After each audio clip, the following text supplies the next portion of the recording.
Բայեկո ուղիեթերում ուրվագիցն է, ես Պետրոս Խազյանն սիրելի ստատողներ, կարելի ասել է, որ երկար սպասված ընդդիմության հանրահավաքը տեղի ունեցավ, այն իմաստով, որ ընդդիմության կողմնակիցները ու գրեթե բոլորը արդեն ազատության մեջ են եւ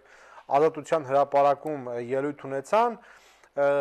ընդդիմությունը հայտարարել է, որ իշխանությունների արտահերթ ընտրությունները մնում են եւ իշխանությունների հրաժարականը մնում են իր օրակարգում, մյուս կողմից հայտարարել է երկխոսության գնալու արդեն ռեալ իրական երկխոսության գնալու պատրաստակամության մասին, այսօր ներքաղաքական այս հետաքրքիր զարգացումները մենք փորձենք վերլուծել նոր ժամանակներ կուսակցության նախագահ Արամ Կարապետյանի հետ գովազդային կարճ եւ թանկ վարքյաններից հետո։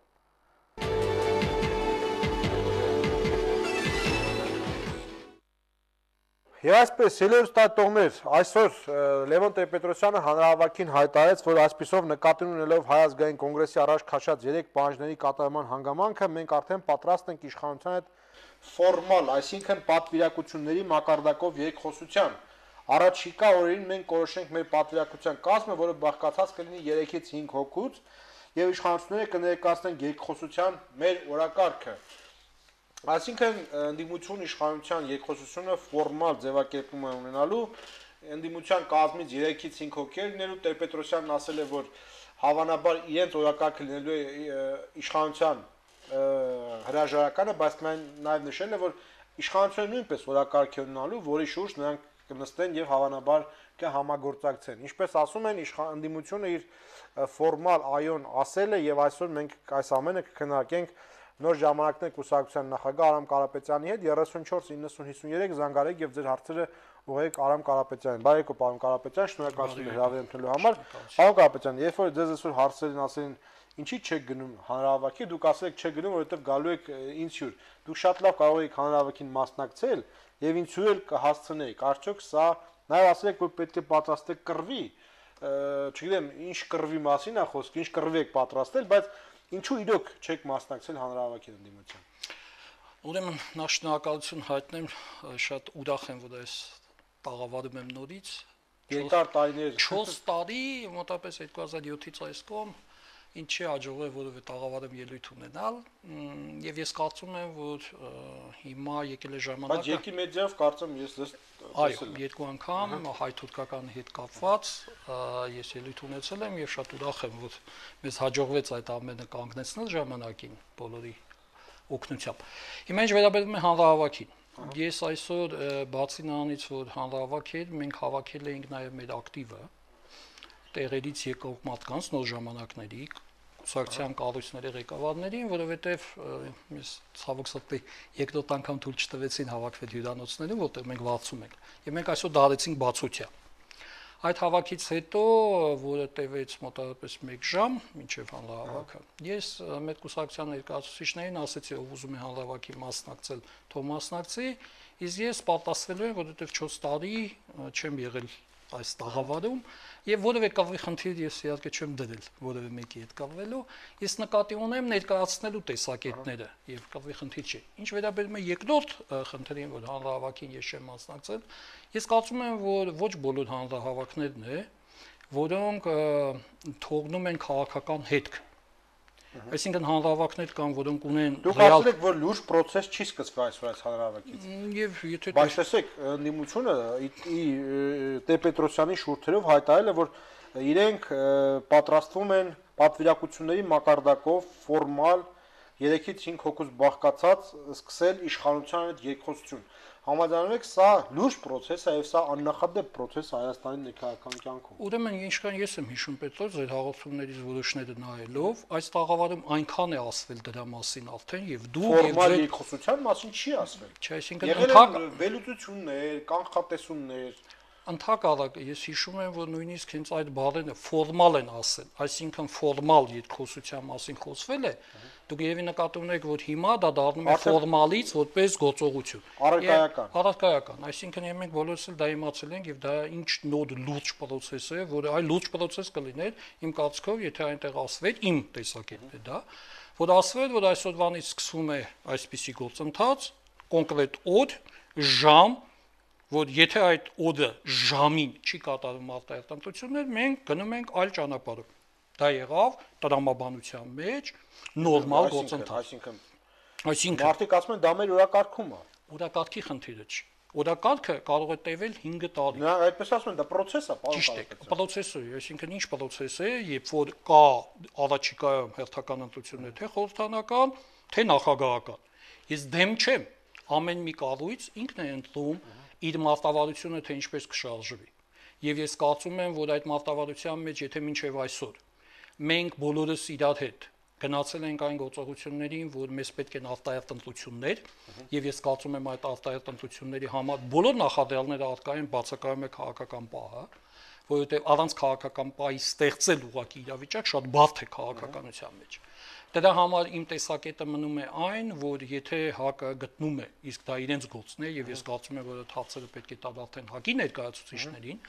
ես գտնում եմ, եթե ՀԱԿ-ը գնում է ֆորմալ, այսինքն արդեն ոչ ֆորմալ, այլ իրավամբ գնում է երկխոսության, որպեսզի որոշի արտահերթ ընտրությունների օրն ու ժամը, եւ եկեք մի պահ պատկերացնենք, որ այդ օրն ու ժամը չընտրվեց եւ չասվեց, որովհետեւ երկու կողմից իրարամերժ բաներ ենք մենք լսում։ Այստեղ ասում են, որ մենք արտահերթ ենք միայն, մյուս կողմը իշխանությունը ասում է արտահերթի մասին, ընդհանրապես չենք մտածում։ Կարող եք ասել այդ երկխոսության անունը ինչ է։ Պետրոսյանը ասում է, բայց դա չի նշանակում, թե մենք չպետք է հաշվի առնենք նաև իշխանությունների ներկայացրած օրակարգը։ Այսինքն այդ օրակարգը հարուստ է լինելու։ Այո, Պետրոս, միայն երկու հարց չի լինելու։ Պետրոս, եկեք մի բան պայմանավորվենք, կարդակ մինչև վերջ, որպեսզի թյուրիմացությունների մեջ բոլորս չընկնենք։ Այո, այսինքն հիմա ասվում է մեկ բան, որ օրինականություն, կոռուպցիա, միջին գործարարություն, սոցիալական ոլորտ, ՀԱԿ-ը եւ իշխանությունը գնում են երկխոսության, նորից եմ կրկնել, որի մասին թե այս տաղավարում, թե բոլոր տեղերում խոսվել է, եւ ես շատ ուրախ եմ, որ ՀԱԿ-ը իր առաջնորդներով այն ամենը, ինչ թվում է թե գաղտնի է, հիմա բացահայտ ասվում է։ Այսինքն իրեն գնում են երկխոսելու իշխանության հետ, եւ դա ՀԱԿ-ի խնդիրն է։ Նոր ժամանակները ՀԱԿ-ի անդամ չի, նոր ժամանակները ՀԱԿ-ի հետ որևէ պայմանավորվածությունների մեջ չի, ինչպես նաեւ իշխանության։ Դրա համար ես գտնում եմ, որ այն ամենը, ինչ թվում էր թե գաղտնի է, այսինքն մարդիկ խոսում էին նրա մասին, որ դա գաղտնի է, մարդիկ խոսում էին նրա մասին, որ կա երկխոսություն, ինչ որտեղ նույնիսկ գործարքների մասին են խոսում, հիմա գաղտնի ոչ մի բան չկա, մարդիկ բացահայտ ասացին, գնում են երկխոսելու։ Տարբեր հարցերի շուրջ, այդ թվում նաև արտահայտ ընտրությունների շուրջ, իսկ ինչ կա այստեղ, այսպես ասեմ, էպոխային, իսկ ինչ կա այստեղ, այսպես գիտեք, հանրահավաքային սովորական գործընթաց է, որը իր ավարտը պիտի ունենա։ Այ հիմա պիտի մենք մտածենք, եթե արտահերթ չեղան այդ ընտրությունները, ինչ է լինելու հետո։ Արտահերթին կանադառնանք, տեսեք, Պետրոսյանն իր խոսքի մեջ իշխանություններին էլ ասում է մոնղոլ թաթարներ, քրյա օլիգարխիկ իշխանություններ եւ այլն, ավազակաբուրգ, կազմակերպել եւ այլն, բոլոր գնահատականները տալիս է եւ հետո ասում է գնում են երկխոսելու։ Նստելու ենք կազմով, քննարկենք եւ այլն։ Այս ինչով է բացատրում ես ծայրահեղ բևեռների այս արկայությունը մի տեքստի մեջ։ Ուրեմն ամսի 6-ին, մայիսի 6-ին ես հարցազրույց եմ տվել եւ մամլո ասուլիս է եղել, որտեղ ասել եմ երկու բան։ Ես շատ ուրախ եմ, որ առաջինը ճիշտ եմ դուրս եկել հենց կոնկրետ ամսաթվերով, ասել եմ հունիսի 25-ից մինչեւ մայիսի 25-ից մինչեւ հունիսի 2-ը տղաներին բաց են թողելու քաղաքական բոլորին ես այդպես եմ մտածում, որ բոլորին, եւ ասել եմ, որ հիմա հռետորաբանությունը աճելու է։ Եվ հենց այդ օրը նշել եմ, որ ամենայն հավանականությամբ մենք ելիք հասնենք մոնղոլ թաթարներին։ Հասանք։ Ներքին տրամաբանությունը դրա ո՞րն է։ Այսինքն շատ նորմալ ներքին տրամաբանությունը։ Ո՞րն է։ Կարող եմ հիմա ասել։ Եթե կա ռեալ գործընթաց, որը կոչվում է երկխոսություն։ Նորից եմ կրկնում, այդ ռեալ գործընթացը որպես այդպեսին անհասկանալի է, որովհետեւ մի կողմը ասում է երկխոսության թեման, մի կողմը ասում է միայն երկխոսելու ենք, այսինքն հրաժարականի շուրջ եւ արտահերթ ընտրությունները, մյուսը ասում է այդպիսի թեմա չկա։ Հիմա մենք իմանում ենք, որ մի երրորդ թեմա էլ կա։ Իշխանության թեմաներ։ Այո, այսինքն կա երրորդ թեմա։ Չէ, դա բնական է, թե նստելու են, երկխոսեն, ընդդիմությունը օրակարգը պետք է բերի, իշխանությունը օրակարգը պետք է բերի։ Շատ նորմալ է։ Ես որևէ կողմներ պետք է հաշվի նստեն ես որևէ խնդիր չեմ տեսնում սրա մեջ, այսինքն դա չեղավ մի թեմայով երկխոսել, արդեն կա երկրորդ, երրորդ, չորրորդ թեմա, որը երևի թե նորմալ է։ Բայց կա արտազանգված եւ կա զանգված, որը հավաքված է տեղերում։ Հիմա եկեք Պետրոս իրավամբ մի բան հասկանանք։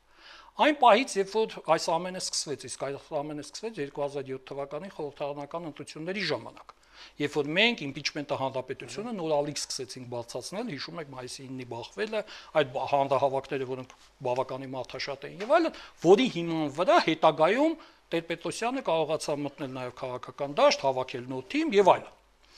Ինչի համար է այդ ամենը։ Այսինքն Հայաստանում ստեղծված իրավիճակի, չէ, ժողովուրդը չէր գնում Լևոն Տեր-Պետրոսյանին, Արամ Կարապետյանին կամ Պետրոս Ղազարյանին պաշտպանելու կամ ինչ-որ բան ասելու։ Որովհետեւ կյանքի որակը, սոցիալական խնդիրները, հա, արտագաղթը, տնտեսական, քաղաքական, այլ տիպի բոլոր հարցերը կանգնած էին եւ մարդիկ դժգոհ էին, որ դուրս էին եկել փողոց։ Եկեք նայենք, այդ բոլոր հարցերը լուծվել են։ Ոչ։ Ոչ։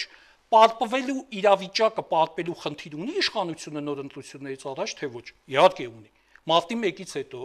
բոլոր եվրոպական կառույցների եւ ներքին իրավիճակը թելադրում է, որ իրավիճակը պարտվելու խնդիր կա, որովհետեւ այդ եթե այդպես գնայինք ընտրությունների, ապա այդ ընտրությունները դառնալու են նոր մարտի 1-ից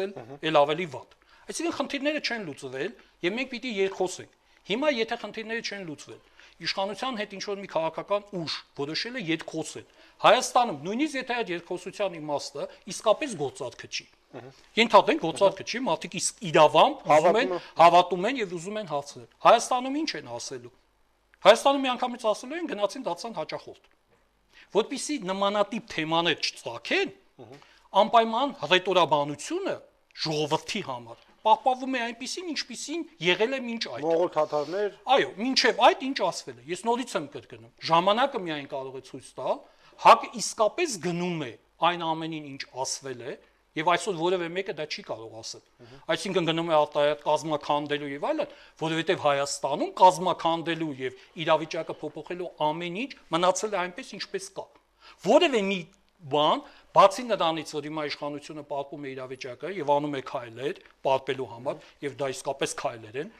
մարտի 1-ի գործը, եթե մինչև վերջ հետաքննվի, որում բոլորը կասկածում են, Քաղբանտակյանների բաց թողելը, որ դրական քայլ է, Ազատության հրապարակի զիջելը, որ էլի դրական քայլ է, բայց դրանք այն քայլերը չեն, որոնք փոխում են ամբողջ կոնֆիգուրացիան։ Բայց ՀԱԿ-ին բավարարել են, որպեսզի նստի երկխոսության։ Ճիշտ է։ Այսինքն գնում է հիմա դրա համար էլ դա կոչվում է իրավիճակի պատպում։ Այսինքն գտնվել է քաղաքական ուժ, որի հետ երկխոսելու իմաստը, թեման գտնվել է, եւ հիմա մենք նորից տեսնում ենք, որ մի թեմա չի արդեն, այլ կա նաեւ այլ թեմա, որը նաեւ ինչքան ես գիտեմ, Տեր-Պետրոսյանը նույնպես ասել է, որ այն 15 պահանջները, որոնք դրվել են մարտի 1-ի հանրահավաքին, դա էլ կքննարկեն։ Իմիջիալոց չի եղել մի հանրահավաք, որի պարագայում ես մասնակից չլինեմ։ Այսօր ուղղակի իմ համար պարզ է ամբողջ սցենարը հանրահավաքի եւ բազել առաջադրվող պայմաններ, ես դրա մասին նույնիսկ եմ կրկնում, ասել եմ վերաբերմունքա ձեր կողմից եղել։ Միանշանակ, իհարկե վերաբերմունք եղել, ես որևէ թաքցնելու բան չունեմ եւ եթե դուք երեք ինչ չասեիք, միևնույնն է ես այսօր հանրահավաքին չէի մասնակցելու։ Այսինքն դուք գտնում եք, որ սկզբունքորեն սխալ է նման ձևով գնալ այս պարագայում իշխանության գնալ երկխոսության։ Ես գտնում եմ, որ եթե քաղաքական հարցերի լուծումը չի ստացվել, տնտեսական խնդիրների լուծումը չի ստացվել, սոցիալական խնդիրների լուծումը չի ստացվել, երկխոսության թեման ինչն է։ Այսինքն, եթե մենք համակարգի փոփոխության խնդիրներ ունենք, մենք եթե իսկապես իսրտե համարում ենք, որ ես այդ բառերը չեմ սիրում օգտագործել, ես երբևէ չեմ անցնում սահմանը այդ բառերի, բայց եթե մենք համոզված ենք, որ ավազակապետություն է այսօր, որովհետև իր բնույթով դա իսկապես ինչ որտեղ անհասկանալի մի հատ կառույց է։ Ոչ մեկ այսօր չի կարող ասել, ինչ տնտեսական իրավիճակ է Հայաստանում այսօր, ինչ քաղաքական իրավիճակ է, ինչ սոցիալական քաղաքականություն ենք վարում, եւ նոր մենք հենց խոսում ենք, ինչ գաղափարախոսություն է տիրապետում իշխանությունը, այսինքն այս ամենը ռեալություն է այսօր Հայաստանում։ Արտագաղթի թեման, որը շատ կարեւոր է։ Հիմա ինչ, հայ օլիգարխները կամ հայ գործարարները չեն մեկնում Վրաստան, դա սուտ է, ճիշտ է, չէ՞։ Մարդիկ չեն թողում գնում։ Եվ եթե այս ամենը գոյություն ունի, երկխոսելու թեման, եթե դարձել է արտահերթ ընտրությունը, եւ եթե դա չկատարվեց, ինչ ասելու ՀԱԿ-ը հերթական ընտրությունների ժամանակ։ Ասելա դեռ բանակցում ենք։ Հերթական ընտրությունների ժամանակ։ Հերթականի ժամանակ։ Եթե եկանք հասանք հերթական ընտրությունների, ասենք։ Դե կասի չստացվեց հիմա։ Դե ես մենք դեմ չենք, ոչ թե ամեն ինչ է պետք ստացվել։ Ուրեմն եկենք իրավամբ ճշմարիտ լինենք եւ ասենք, որ այսօր արտահերթի մասին խոսենք, պարոն Կարապետյան։ ՀԱԿ-ը ասում այդ ճանապարհը սա է, որ նրանք մեր մի քանի ասած արեցին, ուրեմն այս իշխանության կարելի է նստել ինչ-որ համատեղ լուծումներ գտնել։ Շատ լավ է, դա նույնից եմ կրկնում։ Այդ դա ճիշտ ճանապարհ է, թե ոչ։ Ես իմ կարծիքը արդեն ասացի։ Բայց սա նաև մարդկանց վերաբերմունքն է փոխելու ընդդիմության նկատմամբ։ Ուրեմն ես միանգամից իմ տեսակետը ասեմ, ռադիկալից ընդդիմությունը դառնալու է երկխոսող։ Գիտեք, այդպես եղել է բոլոր մեր ընդդիմությունները։ Բոլոր մեր ընդդիմությունները մինչև այսօր վերջում կամ հայտնվել են խորհրդարանում եւ որոշակի դերակատարություն են ունեցել։ Արդարություն դաշինքը նկատի։ Արդարություն դաշինքը նկատի ունեն, որը շատ ռադիկալ դիրքերից է ելույթ ունենում, շատ ավելի մեծ իմ կարծիքով ժամանակին հանրահավաքներ էր հավաքվում, որովհետեւ ես մասնակից եմ եղել թե այնտեղ թե այստեղ ամբողջությամբ վերևից վարել եմ նաեւ որոշակի դեպքերում հանրահավաքներ, եւ ես կարծում եմ, որ վերջում իրավիճակը բերեց նրան, որ այդ շարժումը դարձավ արդարություն դաշին։ Ես չեմ ուզում քննադատել դա ճիշտ է թե սխալ է։ Այսինքն կա իրավիճակ, որը մեր աչքի առաջ է։ Հիմա կա այս իրավիճակը։ Եթե այդ երկխոսությունը Հայաստանի կյանքում փոխելու է կարդինալ ինչ-որ բաներ, ուրեմն երկխոսությունը ճիշտ ճանապարհ է։ Եթե երկխոսությունը բերելու է միայն նրան, որ վերջում ստեղծվելու է նորից հերթական ընտրությունների պարագայում խորհրդանական ընդդիմություն եւ այդ ընդդիմությունը էլի տանելու է նորմալ քաղաքական գիծ, ոչ մեկ չի ասում դա վատ է։ Բայց եթե այդպես են սկզբից եկեք ասենք, որ այս շարժումը վերջում կարող է դառնալ այսպիսի իրավիճակ, ես դա եմ ասում։ Արդարություն դաշինքի ճանապարհը։ Այսինքն կարող է գնալ եւ դառնալ արդարություն դաշին։ Նորից եմ կրկնում, պետք չի անպայման մարդկանց համոզել, որ գիտեք, անպայման դուք պիտի հեղափոխություն անեք։ Հեղափոխություն անելու համար էներգետիկա է պետք, համապատասխան քաղաքական պահ է պետք, համապատասխան գործընթացներ են պետք, այնպես չէ որ այս ամենը կարելի է միայն ցանկությամբ լինի։ Հիմա ես ձեզ կասեմ իմ կարծիքով, գլխավոր պատվարը թե ինչու այս ամենը գնում է երկխոսության ճանապարհով։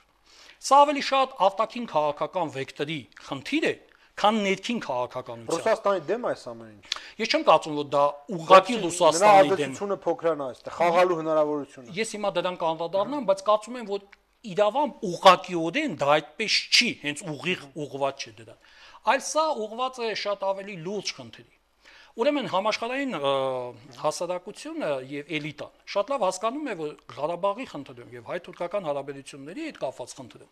շատ բարդ է լինելու հայկական հասարակությանը, հայ հասարակությանը իմիջիալոց նաեւ Սփյուռքին եւ մի փոց դարվեց հայ-թուրքականը եւ դուք տեսաք, որ հայ-թուրքականը որևէ ձևով չկարողացավ անցկացվել։ Եթե հիշում եք այն ժամանակ, հիմա բոլորը մոռացել են, ինչպես էր իշխանությունը փորձում դա ներկայացնել բարօրության գլխավոր կենտրոն, ապավեն։ Եվ դա չանցավ նաև Սփյուռքում, եթե տեսակ։ Համաշխարհային էլիտան, որ շատ խելոք է, շատ լավ հասկացել է, հայ հասարակությունը պատրաստ չէ նման փոխզիջումների։ Այդպես նույնը պատրաստ չէ ադրբեջանական հասարակությունը, այնտեղ ավելի վատ է։ Եթե որևէ մեկը, որովհետև եթե քաղաքականությամբ զբաղվում է եւ զբաղվում է պրոֆեսիոնալ, շատ լավ գիտի այնտեղի կլանների, Մեղձեևների, Փաշաևների, անվտանգության ծառայության ղեկավարների եւ այլնի այդ կլանային բախումները, եզրածների եւ մնացածի այնտեղ էլ պատրաստ չէ հասարակությունը, որպեսզի գնան այն փոխզիջումներին, որը կարող է գնալ նաև Ադրբեջան։ Ինչ կապ ունես քաղաքական դաշինքը։ Հիմա սա եմ ասում։ Միջազգային հանրությունը ասում է Սարգսյանին եւ Ալիևին. Եթե դուք ուզում եք, որպեսզի կարողանաք գնալ երկխոսելու ճանապարհով եւ գտնեք լուծում, անպայման պիտի փոխեք հասարակության մեջ իշխանությունների նկատմամբ ձևավորված այն կարծրատիպը, որ դուք վատ իշխանություն եք։ Դրա համար պիտի դուք սկսեք երկխոսել ընդդիմության հետ, պիտի կատարեք քայլեր կոռուպցիայի մնացած դեպքերի, մարդիկ պիտի լավ ապրեն, նորմալ ապրեն, հավատան իշխանությանը, ամենակարևորը, հավատը վերականգնեք, հավատան, որ ձեր արված քայլերը ճիշտ են, իրավամբ ճիշտ են։ Եվ սա պարտադրված է երկու կողմին էլ, եւ իմիջիալոց ասեմ, որ պարտադրված է նաև այն իմաստով, որ եթե հիշում եք, Պրեսկոտ առաջի անգամ շատ խիստ քննադատեց մարտի 1-ը եւ ասեց, թունավորում է Հայաստանի քաղաքական կյանքը։ Այսինքն, եթե դուք այդ ամբողջ բազմությունը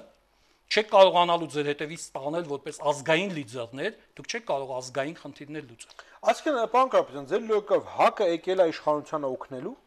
Ես գիտեք ոնց, ոչ թե օգնելու, բայց մի քանի հարցերում ես դա ասում եմ բացահայտ եւ նորից եմ կրկնում, ես ցանկանում եմ, որ այդ ամենի մասին խոսի ՀԱԿ-ը, որպեսզի եւ դուք այս հարցերը ուղղեք ՀԱԿ-ին։ Ձևերությունը բերում է դրան։ Ես հիմա ինչպես միշտ իմ կարծիքը ասում եմ ուղղակի եւ երբեք չեմ խուսափել կարծիքս արտահայտելուց, եւ ես ասում եմ, որ որոշ հարցերում Լևոն Տեր-Պետրոսյանը եւ Սերժ Սարգսյանը ես չասեցի ՀԱԿ եւ հանրապետական, եթե նկատում եք, ասում եմ Լևոն Տեր-Պետրոսյանը եւ Սերժ Սարգսյանը շատ հարցերում իրար հետ նույնատիպ են։ Եվ այս իմաստով թե Ղարաբաղյան խնդրի հետ կապված, թե հայ-թուրքական խնդրի հետ կապված, այդ նույնատիպությունը գոյություն ունի։ Ինչքան էլ դրա մասին խոսեմ, որ այդպես չի։ Կա նյուանսներ, բայց նյուանսներից բացի որպես քաղաքական գիծ այդ երկու մարդկանց այդ հարցերում գիծը շատ համընկնող է։ Հիմա ինչ վերաբերում է ձեր հարցին Ռուսաստանի ազդեցությունը թույլատնելու։ Ռուսաստանի ազդեցությունը Անդետ Կովկասում եւ Հյուսիսային Կովկասում թույլատնելու մասին խոսել է մայիսի 12-ին Ռասմուսենը, երբ որ ելույթ է ունեցել ՆԱՏՕ Հարավային Կովկաս համաժողովի ժամանակ։ Եվ որի ընթացքում քննարկվել է նաեւ թե ինչպես կարող է դառնալ Անդետ Կովկասը այն ստրատեգիական կենտրոնը, որտեղից Ամերիկայի Միացյալ Նահանգները եւ ՆԱՏՕ-ն կկարողանան ճառագային տարածում ունենալ իրենց շատ կարևորագույն խնդրում ՀԱԿ կոալիցիա երկխոսության հետ։ Ես կարծում եմ, որ դա ուղղակիորեն որպես ուղղակի գործընթաց չի կապվում, բայց անուղղակիորեն, այսինքն ստեղծելով այդ համերաշխության իրավիճակը, եւ վերջո, եթե հիմա կարդանք ՀԱԿ-ի որոշակի կարևորագույն գործիչների հարցազրույցները, այդ հարցազրույցներում ուղղակիորեն ասվում է, որ Ռուսաստանի դերը Հայաստանում շատ վատն է։ Ուղղակիորեն ասվում է հարցազրույցներում եւ ասվում է, որ Ամերիկայի Միացյալ Նահանգների հետ կապված խնդիրները շատ ավելի ճիշտ է լուծել իր հետ պայմանավորվածության գալով։ Նույն այդտեղ տարբեր բաներ ասում, Տեր-Պետրոսյանը ասում էր Ղարաբաղի հարցի լուծման բանալին Ռուսաստանի ձեռքում է եւ այլն եւ այլն։ Դա գնահատականները որը մի ձևի է հնչում։ Չէ, հասկանալի է, բայց գնահատականների լուծման ճանապարհը, գնահատականների տված եւ լուծման ճանապարհը չի կարող տարբեր լինել։ Կարող են գնահատականները տարբեր հնչել։ Ճանապարհը, որով մենք հիմա շարժվում ենք, դա ուղղակիորեն ճանապարհ է, որը կարող է վերջը բերել նրան, որ հաց կանգնի եւ եթե հիշում եք, ռուսական բազայի երկարացման պայմանագիրը երկար ժամանակ ստորագրելուց հետո արկախ էր։ Եվ խնդիրները ծագել էին եւ փառք դերասված մենք կարողացանք հասնել բոլորս ես շնորհավորում եմ, որովհետեւ ապագա զարգացումների մեջ մենք բոլորս կտեսնենք այդ ռազմաբազայի դերը։ Բարի, պարոն Կարապետյան, քանի որ Տեր-Պետրոսյանի այս վերջի հանրահավաքի կանխատեսումները իրականանում են, նա նաև կանխատեսել է, որ կլինեն ձերբակալություններ իշխանության մեջ եւ այլն, մարդիկ կպատժվեն եւ այլն։ Ինչ է սա ենթատեքստը ինչպես եք հասկանում։ Ես կարծում եմ, որ 15 պահանջները, որոնք դրել է Լևոն Տեր-Պետրոսյանը ժամանակին, այդ թվում որոշակի մարդկանց, եթե հիշում եք, գործից հանել, որոշակի մարդկանց պատժել, կաշառակերության դեմ պայքար, ես չգիտեմ ամեն ինչ հասնի նրան, որ մարտի 1-ի մի քիչ թերահավատ եմ մարտի 1-ի գործով, որ կբացահայտումները իսկապես կլինեն, մի քիչ թերահավատ եմ դրանում, որովհետև մի քիչ վատ եմ հասկանում, որ իշխանությունը ինքը իրեն ձերբակալի։ Մի քիչ դառնում թերահավատ եմ։ Ինչ վերաբերում է դրան, ես կարծում եմ, որ հիմա փող կապակցված այդ խնդիրների իրար հետ, նորից եմ կրկնում, ես ձեզ ամբողջ սցենարը արդեն ներկայացրեցի, մի քիչ էլ հետագայում, եթե քանդվենք ավելացնեմ էլ, փաստացել կավելացնեմ, այսինքն հիմա պիտի ստեղծվի Հայաստանում հանդուրժողականության մթնոլորտ, երկխոսության մթնոլորտ, որի հիման վրա պիտի կատարվեն քայլեր հասարակության մեջ իշխանության եւ ՀԱԿ անվանվող ընդդիմության իրար հետ փոխպայմանավորվածությունների հիման վրա բացացնելու ժողովրդի վստահությունը կոնգլոմերատի նկատմամբ։ Այսինքն, ասած ասեմ, այս քաղաքական արժանապատիվ գործարքի էությունը սա է, ընդդիմությունը ինչ ուզում է իշխանությունը տալիս է, փոխարենը ընդդիմությունը նպաստում է, որ իշխանության վարկանիշը եւ լեգիտիմությունը բարձրանա հասարակության մեջ։ Ես չի ասի նման բառը լեգիտիմությունը եւ գործարք չի ասի։ Բա որն է իշխանության այստեղ շահը։ Ինչ է, ես նորից ասեցի, իշխանության շահը նա է, որ միջազգային հանրությանը եւ հասարակության ներսում ներկայացվում է, որ իրենք կարողանում են լեզու գտնել ընդդիմության հատվածի հետ, ընդդիմության այդ հատվածի հետ կարողանում են գտնել ելքեր ստեղծված իրավիճակից, պատժել մարդկանց, եթե այդպես կլինի, գտնել ելք, թե ինչպես փոփոխել համակարգը, եւ սա շատ նորմալ երևույթ է, ես նորից եմ կրկնում, եւ որևէ մեկի իրավունք չունի քննադատել այլ քաղաքական ուժին, նմանատիպ այս երկխոսություններ սկսելու համար, այլ հարցը նորից եմ կրկնում։ Հենց սկզբից եթե հասկանալի է, իսկ Լևոն Տեր-Պետրոսյանը այն գործիչը չի, որ հենց սկզբից երևի թե չհասկանար, որ հեղափոխական ճանապարհով իր ամբողջական գործունեությունը երևի ավարտի չի բերի։ Դուք հեղափոխականությունը եւ հեղափոխական ճանապարհը եւ արտահերթը նույնացնում եք։ Իհարկե, որովհետև հեղափոխականության մեջ անպայման չի հեղափոխությունը լինի այնպեսի։ Տեր-Պետրոսյանը ասել է մենք հեղափոխություն չենք ուզում, դա մեր տեսակը չի, չեն գնում, բայց արտահերթ ուզում ենք։ Այսինքն դա նշանակում է քաղաքական առումով հեղափոխություն։ Արտահերթ յուրաքանչյուր գործընթաց դա նշանակում է հեղափոխական փոփոխություն, որովհետև նույնիսկ եմ կրկնում, մարդկանց պատկերացման մեջ հեղափոխությունը ինչ որ առումով ամբողջները խելագարված Չարենցի ասած գնում են ինչ որ բան են փոխում։ Որ արտահերթ չի լինի։ Ես չեմ տեսնում նման նախադրյալներ, ես շատ ուզում եմ դա եւ շատ եմ ցանկանում, որ այդպես լինի, բայց նախադրյալները որովհետեւ մեր իշխանությունը ցույց է տվել, որ որևէ գործընթացը ինքը գնում է միայն ճնշման պարագայում։ Եվ այս գործընթացը, որ հիմա մենք ունենք, էլի ճնշման արդյունք է։ Այն սոցիալական խավերի ճնշման, որոնք վատ են ապրում, այն միջազգային հասարակության ճնշման, որը ճնշում է, որպեսզի երկրի ներսում ստեղծվի համապատասխան իրավիճակ իր նպատակներին հասնելու համար։ Այսինքն այս ամենը նույնպես ճշմարտ արդյունք է։ Երբևէ չեմ հիշում, որ Հայաստանի իշխանությունը սկսած 90-ականներից մինչև այսօր առանց ճշմարտ ինքնուրույն, ես ճիշտն ասեմ, Հայաստանի իշխանությանը մաց Թերեզա մայր չեմ տեսել մինչև այսօր։ Եվ հումանիստական պատկերացումներ այն իշխանության, որ կրակելով 10 մարդ է սպանում, ջարդում է, փշրում է, որին հետո անվանում է մոնղոլ թաթարներ, ավազակապետություն, ամեն ինչ, ես այդպիսի իշխանություն մինչև այսօր դեռ չեմ տեսել։ Այսինքն այդտեղ ճնշմանը գնացել նաև ընդդիմությանն են ճնշել։ Կարելի է, իհարկե, ոչ թե ճնշել են, այլ ստեղծված իրավիճակը ներկայացնել են։ Ներկայացնել են։ Իրավիճակը ներկայացնել են, ասել են իրավիճակը սա է։ Ուժեր, որոնք ես չեմ կարծում, որ Լևոն Տեր-Պետրոսյանը, որը մի քանի անգամ ինքն է ասել, որ մեզ ուժ չի երիքում իշխանությունը փոխելու, հիշում եք, մարդը, գիտեք ինչն է լավ Լևոն Տեր-Պետրոսյանի մեջ, ինքը ուղղակիորեն ինչ կա, առանց վախենալու ներկայացնում է։ Ասում է, մեզ ուժ չի երիքում այս իշխանությունը շրջելու։ Մի քանի անգամ է դա ասել։ Չի երիքում։ Եվ եթե չի երիքում այդ ուժը շրջելու, ինչ է պետք անել։ Ուրեմն գտել են սենատ, երկխոսեն։ Այսինքն ինչ կա այստեղ։ Դուք պատկերացնում եք վաղը 5 ընդդիմադիր եւ իշխանությունից 5 հոգի նստում են սեղանի շուրջ եւ ասենք ոնց որ Պաղեստինի ներկայացուցիչները եւ հрьяաները, հա, մի տես մի վիճակ է ստեղծվելու, որտեղ նախադեպը չկա այս թշնամությունից հետո sense բան, հա, եւ չի փոխվի մթնոլորտը երկրում։ Ես կարծում եմ մտնոլորտը երկրում կփոխվի, բայց նույնիսկ եմ կրկնում, եթե այդ երկխոսությունը կբերի համակարգային փոփոխությունների արտահայտ ընտրությունների, շատ լավ է, թող լինի այդ երկխոսությունը։ Կբերի, պարոն Կարապետյան։ Թերահավատ եմ։ Ցավոք սրտի թերահավատ եմ։ Պարոն Կարապետյան, հիմա հարցին նայենք մեկ այլ տեսակետից։ Ես հիշում եմ, որ նախանցած ընտրություններին դուք 3-րդ թե 4-րդ տեղը գրավեցիք։ Որտեղն էր, պարոն Կարապետյան։ Պաշտոնապես 4-րդը, ոչ պաշտոնապես 3-րդը։ Հիմա, տեսեք, ՀԱԿ-ը եւ կոալիցիան ըստ էության ողջ քաղաքական դաշտը փակում են, որովհետեւ process-ները տանում են, process-ների ավանգարդում են, հետաքրքրությունը հասարակության մեծ է, երկխոսություն մարդիկ տես բան չեն տեսել, ինչ որտեղ շոու է եւ այլն, ասում եք եւ ձեր կուսակցությունը եւ բոլոր կուսակցությունները, որոնք այլ տեսակետ ունեն այս process-ից, նրանք մի տեսակ հայտնվում են լուսանցքում։ Չեք մտահոգություն չունեք, որ դուք թե խորհրդարական, թե նախագահականին լուսանցքում եք լինելու։ Ոչ։ Որտեղից է գալիս ձեր։ Ոչ։ Չէ, բարձը ոչ, բան, բայց փաստերը, պարոն Կարապետյան, process-ները։ Ուրեմն 2007 թվականին նույնիսկ գդված ընտրությունների պարագայում նոր ժամանակների 4% մոտավորապես ձայն է ունեցել։ Գդված ընտրությունների, որ շատ ավելի չէ։ Տարվեցիք ու չտվեցիք, եթե ասեմ $1000։ Մեկ վայրկյան, ես ձեզ արդեն մի անգամ պատասխանել եմ, հիմա էլ եմ պատասխանում, մարդուն հանեցին գործին մեջ ձեռքի չպրծավ, այդ փողերը պիտի ուզենք Ալվինա Զաքարյանից։ Ես դեռ գրազեք, ես որովհետև եղել է ֆորս մաժոր։ Հիմա եթե գանք լուրջ դաշտ իմ հետ, ասեցիք $1000, եթե ես չանցնեմ երկրորդ փուլ, դուք անցաք երկրորդ փուլ։ Ես գրանցվեցի որպես տեխնացու։ Դա պրոբլեմը չի։ Ինչ է նշանակում ձեր դուք իմ գրազեք եկեք ոչ թե գրանցվելու վրա,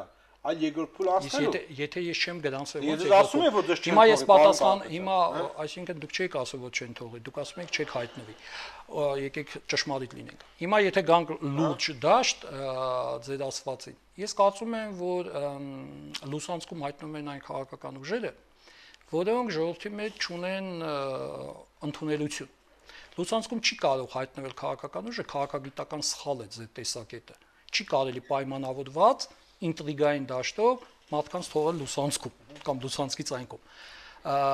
Լուսանցկացում, այսինքն մարգինալիզացիան, հա, քաղաքական դաշտում տեղի ունենում, երբ որ մարդը կամ քաղաքական ուժը կորցնում է իր վստահությունը եւ ձեռք բերած ընտազանգվածը, եւ եթե այդ ընտազանգվածը իր հետևից չի գնում, այն ժամանակ է այդ process-ը կատարվում։ Հիմա կա process, որին դուք անվանեցիք շոու։ Ես կանվանեի դրան process։ Ես շոուի տարերով։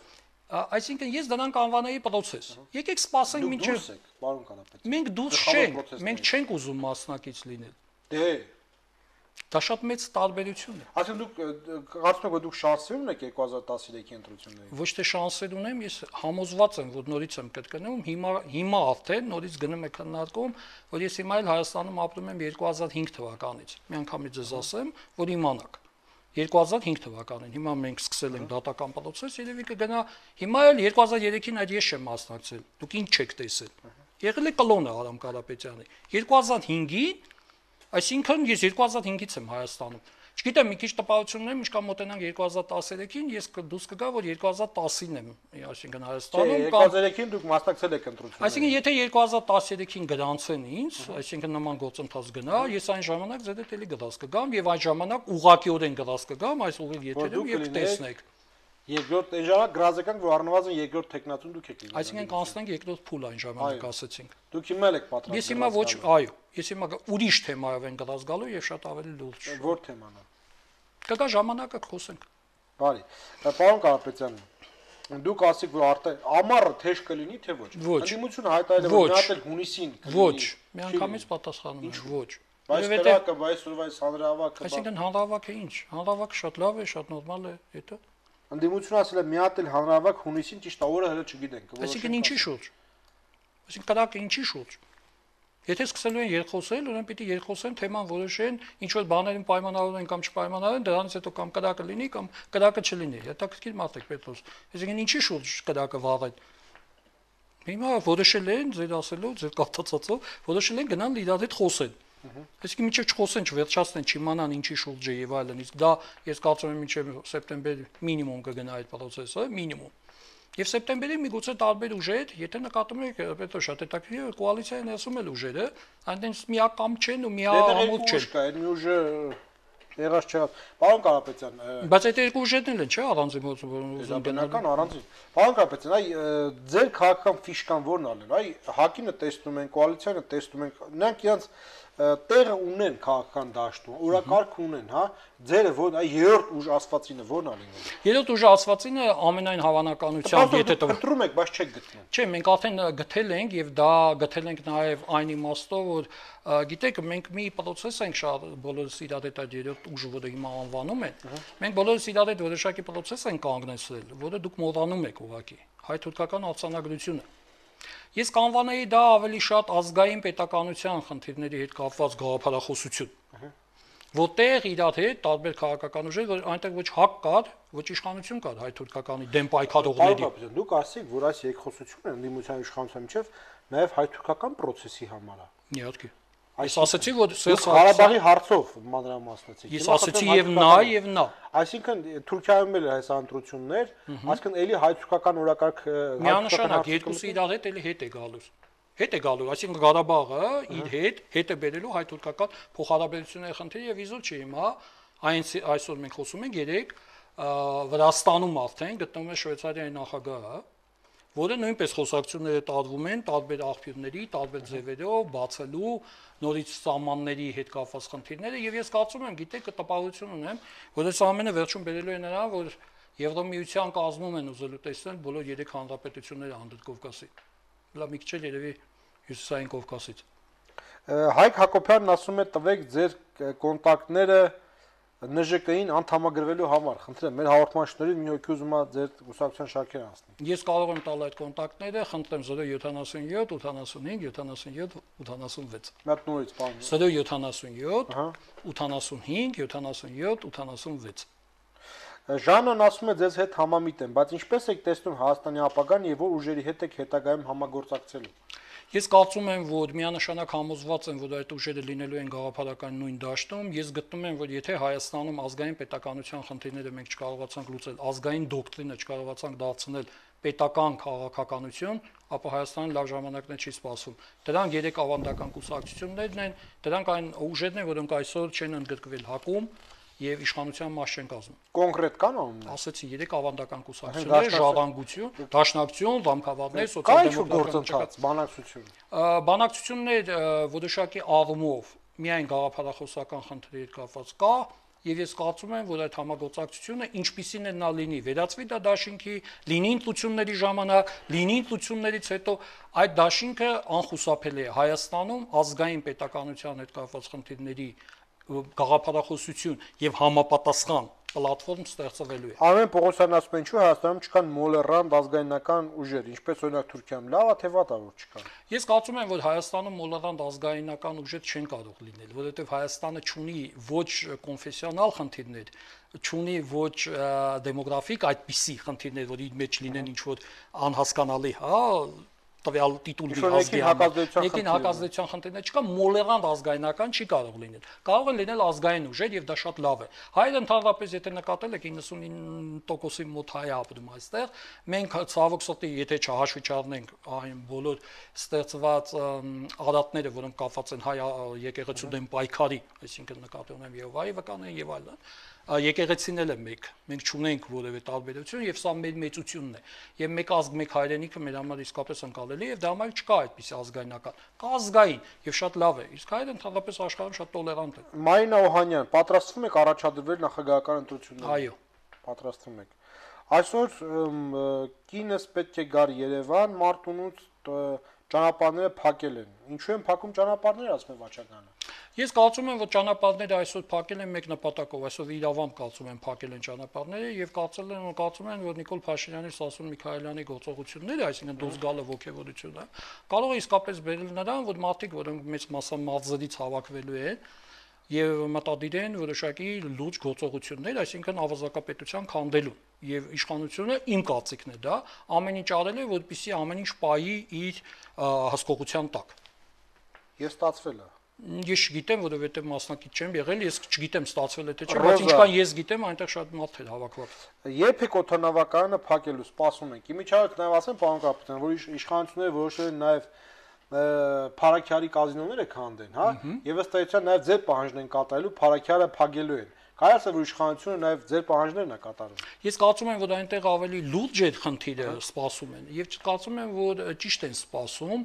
որովհետեւ Հայաստանում ախտը մաքրելու համար ես մնում եմ իմ կարծիքին, որ կտրուկ գործողությունների կարիք է լինելու։ Ինչու՞ չեք անում այդ կտրուկ գործողությունները։ Միանգամից կարող եմ ասել, կտրուկ գործողություններ կարող է անել միայն իշխանությունը։ Կտրուկ գործողություններ քաղաքականության մեջ ախտը մաքրելու անում է միշտ իշխանությունը։ Ես չեմ լսել դեռ, որ ընդդիմությունը կարողանա իր ձեռքով իշխանական հատվածում փոփոխություններ կատարել։ Այդ դեպքում դուք կտրուկ գործողություններ արեք, որ իշխանությունը ձերը լինի։ Դուք քննադատում եք ենթատեքստով ընդ որում հակին, որ այ տեսեք գնում են, նստում են, ասում են արտահայտ, բայց նստում են քննարկման, դուք դիմեք հեղափոխական մարդիկ, բայց ձեր հետևից չեն գալիս, եւ դրա համար չեք դիմում։ Իսկ որտեղից է հայտնի, որ մարդիկ իմ հետևից չեն գալիս։ Բայց ինչու չեք դիմում, պարոն Կարապետյան։ Արեք հանրավակ հեղափոխություն, դիտեք իշխանությունը արտահայտի։ Որովհետեւ իմիջիայլոց ասեմ, Պետրոս, ինձ հաջողվել է մեկ անգամ ներկայացնել եւ դա ներկայացվել է։ Երբ որ դուք 2003 թվականին ստեղծված, 2004 թվականին գրանցված նոր ժամանակներ կուսակցության ամբողջ ուղին Ես կապիտալ թերթում ներկայացրել եմ եւ փառքից դասված տպվել է։ Հիմա 2011 թվականին։ Հիմա ես դա եմ ասում։ Իմիջիայլոց ասեմ Պետրոս, կարծում եմ դուք չէիք բանտում նստած, այլ ես։ Այսինքն այդ որ գործողություններն են եղել։ Ոչ, ես չեմ ցանկանում, որովհետեւ կարծում եմ դժվար կլինի ձեր համար։ Ես իմ տպավորությունը ասեմ միանգամից, որ բոլոր գործողությունների մասնակից ենք եղել։ Նորից եմ կրկնում։ Նորից եմ կրկնում, դա դες թվում է միայն։ Ցույց տվեք process, որ դուք կազմակերպել եք։ Ուրեմն ինչ է նշանակում ցույց տվեք process, որ կազմակերպել։ Process անում, իշխանությունը process անում։ Հակը ինչի հիմա վրա է անում այդ process-ը։ Իր ընտրազանգվածի։ Իսկ ո՞ր ընտրազանգված է։ Որոնք այսօր հանրահավաք են։ Այսինքն այն պարագայում, երբ որ 2008 թվականին Լևոն Տեր-Պետրոսյանը ինչ գրանցվելու պարագայում հավաքել է եւ կդարձել է երկրորդը, եթե հավատանք պաշտոնական թվերը։ Պետրոս, դուք հետաքրքիր բաներ եք ասում։ Դուք քաղաքական վերլուծությունը բերում եք կյանք եւ միանգամից ուզում եք կյանքով ապացուցել ինչ որ բան։ Կա քաղաքականության օրենք։ Երբ որ Ստեփան Դեմիրճյանն էր երկրորդը, Լևոն Տեր-Պետրոսյանն ինչու եղափոխություն չէր անում։ Սպասում էր պահը հասունանա։ Միանշանակ, այսինքն կա Ստեփան Դեմիրճյանի ֆակտորը, որը երկրորդն էր, իմ կարծիքով առաջինն էր գրված էր երկրորդ, եւ մարդը հավաքել է եւ դարձել է ընդդիմության լիդեր։ Քաղաքականության մեջ այլ տարբերակ չկա։ Քաղաքականության մեջ շուկայական խոսակցությունով չի լինում։ Սպասում եք Տեր-Պետրոսյանի աստղը մարի։ Ոչ, ես չեմ սպասում Տեր-Պետրոսյանի աստղը մարի։ Տեր-Պետրոսյանը սպասեց, Դեմիրճյանին մարեց, դե լոգիկան եմ ասում։ Ոչ, այսինքն կա քաղաքական գործընթացների տրամաբանություն։ Եթե դուք կարողանաք ինձ բացատրել հիմա, ինչու Եգիպտոսում հիմա եղավ հեղափոխություն, այլ չեղավ 10 տարի առաջ, կամ ինչու չեղավ 2008 թվականին, երբ որ ընտրություններ էին գնում, եւ ընտրություններում 4 կուսակցություններ հրաժարվեցին տեղից զբաղեցնել։ Միջից դա մասին շատ քիչ մարդ գիտի, թե Եգիպտոսի հեղափոխության իրական հիմքերը որն են։ Մեր մոտ սոցիալական բունտ կլինի, պարոն Կարապետյան։ Մեր մոտ սոցիալական բունտ կլինի այն պարագայում, երբ որ դրանք գումարվի նաեւ քաղաքական որոշակի ենթատեքստով խնդիրներ, առավել եւս սոցիալական, գիտեք, բացահայտ սոցիալական բունտ հայկական պատմության մեջ հնարավորին նայել եմ, փորձել եմ, չնայած պետականություն չենք ունեցել, չի եղել։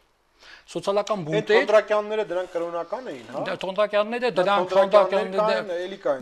դրանք գաղափարախոսական կրոնական շարժումներ էին, որոնք այլ ձևով էին ուզում տեսնել Հայաստանի փոփոխությունները եւ այլն, ավելի շատ կապվելով որոշակի առումով, ոչ միայն Պավլիկյանները եւ Թոնդրակյանները, դրանք շարժումներ են, որոնք տանում էին դեպի պատկերացումներ, թե ինչպիսի փոխհարաբերություններ մենք պիտի ունենանք Ունիայի հետ, այսինքն Հռոմի Պապի եւ այլն։ Այսինքն խնդիրները, որոնք ծագել են երբևէ այդպիսի